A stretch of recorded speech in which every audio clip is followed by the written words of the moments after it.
Ռուս-ուկրաինական պատերազմի ընթացքը շարունակում է որոշվել ոչ միայն մարտադաշտում, այլև քաղաքական հարթակներում։ Ռուսական կողմը հաղորդում է ցամաքային ճակատում առաջխաղացման եւ նոր տարածքների նկատմամբ վերահսկողություն սահմանելու մասին։ Ուկրաինան իր հերթին մեծացնում է Ռուսաստանի տարածքի խորքում անօդաչու թռչող սարքերով հարվածների հաճախականությունը։ Թիրախավորվում են ինչպես նավթավերամշակման եւ լոգիստիկ ենթակառուցվածքները, այնպես էլ տարբեր ընկերությունների պահեստները։ Քաղաքագետների գնահատման պատերազմի հնարավոր հանգուցալուծումը այս փուլում պայմանավորված է ոչ այնքան ռազմական գործողությունների ընթացքով, որքան միջազգային քաղաքական զարգացումներով։ Դժվար է ասել հաջողությունները կամ ռազմական նախաձեռնությունը ում կողմն է, որովհետև եթե Ռուսաստանը փորձում է ցամաքային գործողությունների միջոցով հասնել հաջողության որոշակի տարածքներ գրավելով, ապա ուկրաինական կողմը ԱԹՍ-ների միջոցով ընդ որում այս ընթացքում կարողացել է ստեղծել բավականին հեռահար օդաչու թռչող սարքերի զինանոց, որը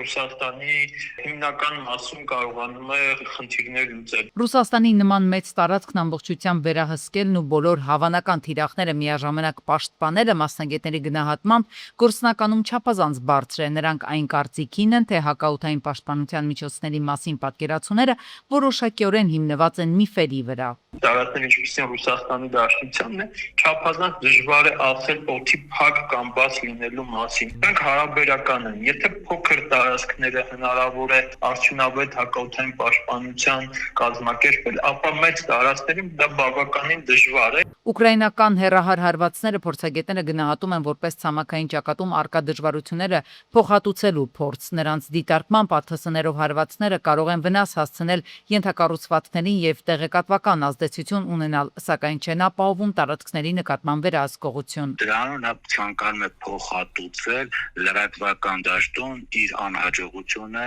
ցամաքային ճակատում, որովհետեւ պատերազմը հաղթում են ոչ թե նրանք, ովքեր կարողանում են ԱԹՍ-ով թեկուզ 500 կամ 1000 կիլոմետր հեռավորության վրա գտնվող նավթի գործարան հարվածել, այլ նրանք են հաղթում, ովքեր կարողանում են տարածքներ վերցնել իրենց հսկողության տակ, իսկ ռուսական կողմը կարողանում է տարածքները վերցնել։ Ռուսաստանը զուգահեռաբար շարունակում է ընդլայնել զինված ուժերի կառուցվածքը։ Ռազմաշինարարական ստորաբաժանումների ստեղծմամբ պայմանավորված նախագահ Պուտինը 25,000-ով ավելացրել է զինված ուժերի հաստիկային թվաքանակը։ Հունիսին Պուտինը զինված ուժերի հաստիկային թվաքանակը սահմանել էր 2,399,130 մարդ, այդ թվում 1,510,000 զինծառայող։ Ըստ մասնագետների, թվաքանակի ավելացումը կարող է Ռուսաստանին հնարավորություն տալ ոչ միայն ամրապնդելու գործող ուղղությունները, այլև Ուկրաինայի համար նոր հատվածներում լրացուցիչ ճնշում ստեղծելու։ Ուկրաինացիները մարդկային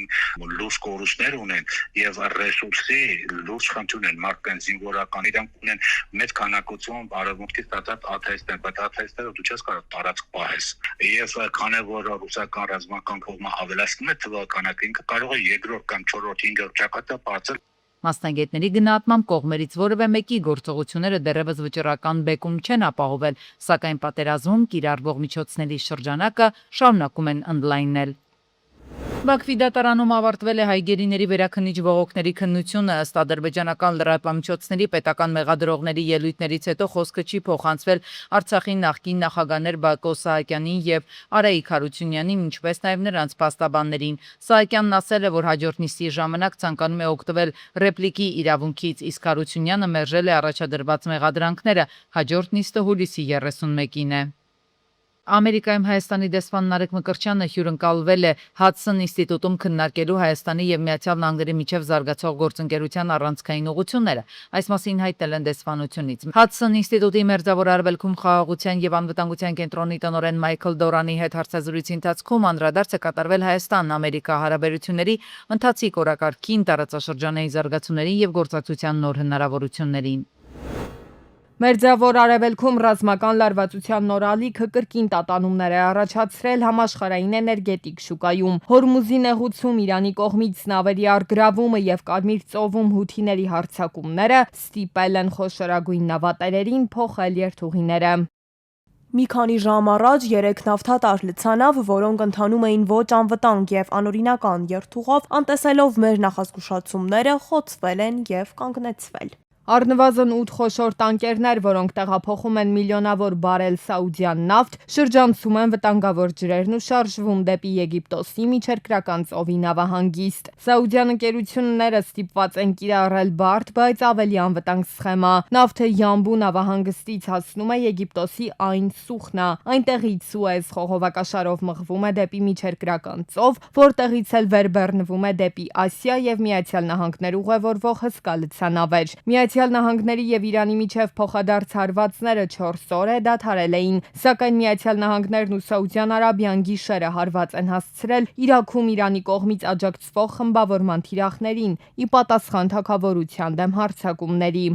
Իրանի կողմից աջակցվող ահաբեկիչ աշխարհազորայինները ավելի քան 600 հարձակման փորձ են կատարել ԱՄՆ քաղաքացիների եւ օբյեկտների դեմ։ Իսլամական հեղափոխության պահապանների կորպուսը եւ նրա ահաբեկիչ պրոքսիները պետք է դադարեցնեն այս հարձակումները, խուսափելու ԱՄՆ-ի հետագա ռազմական պատասխանից։ Ռազմաքաղաքական այս սրացումն ու լոգիստիկ բարդությունները ցնցումներ են առաջացրել նաև ֆինանսական շուկաներում։ Համաշխարհային խոշորագույն բորսաներում հուլիսի 28-ի առևտրային նստաշրջանի արդյունքներով գրանցվել է նավթի գների զգալի աճ։ Լոնդոնի բորսայում Brent տեսակի նավթի գինն աճել է 0.56%-ով, կազմելով $87.70։ Վերլուծաբանները նշում են, քանի դեռ Հորմուզի նեղուցում եւ Կարմիր ծովում անվտանգային ռիսկերը պահպանվում են, իսկ տանկերները ստիպված են լինում անցնել շրջանցող ու թանկարժեք երթուղիներով, էներգակիրների համաշխարհային գները կշարունակեն մնալ բարձր տատանողականության ու աճի տիրույթում։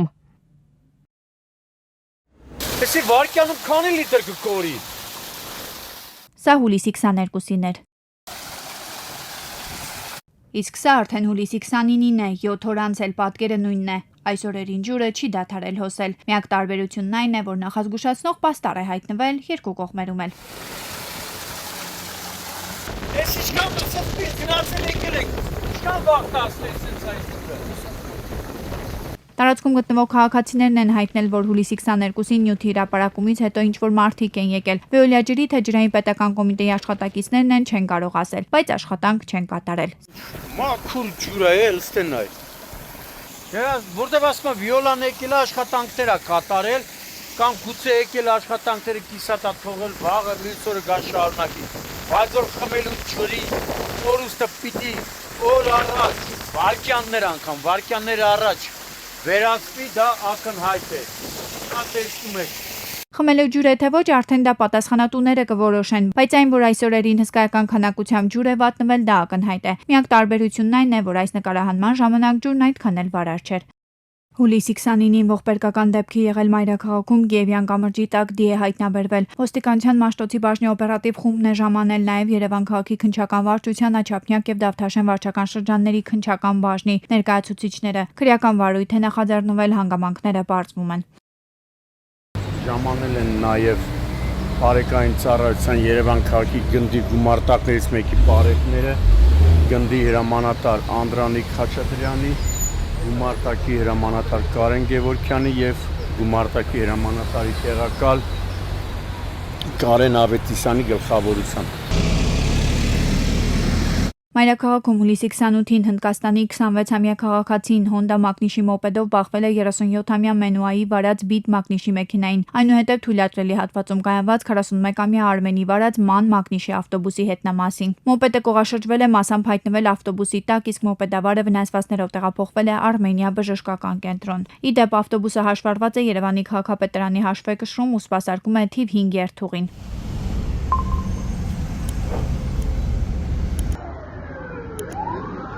Հուլիսի 28-ին արտակարգ դեպք է եղել Գեղարքունիքի մարզում, Մարտունի քաղաքի Պրոշյան փողոցում մեքենա է այրվել։ Գեղարքունիքի մարզային փրկարարական վարչության Մարտունու շերջ փրկարարական ջոկատի շերջներն են կանխել ջիպ կոմպասի շարժիչի հատվածում առաջացած կրակը հետո մարել այն։ Դեպքի հանգամանքները պարզվում են։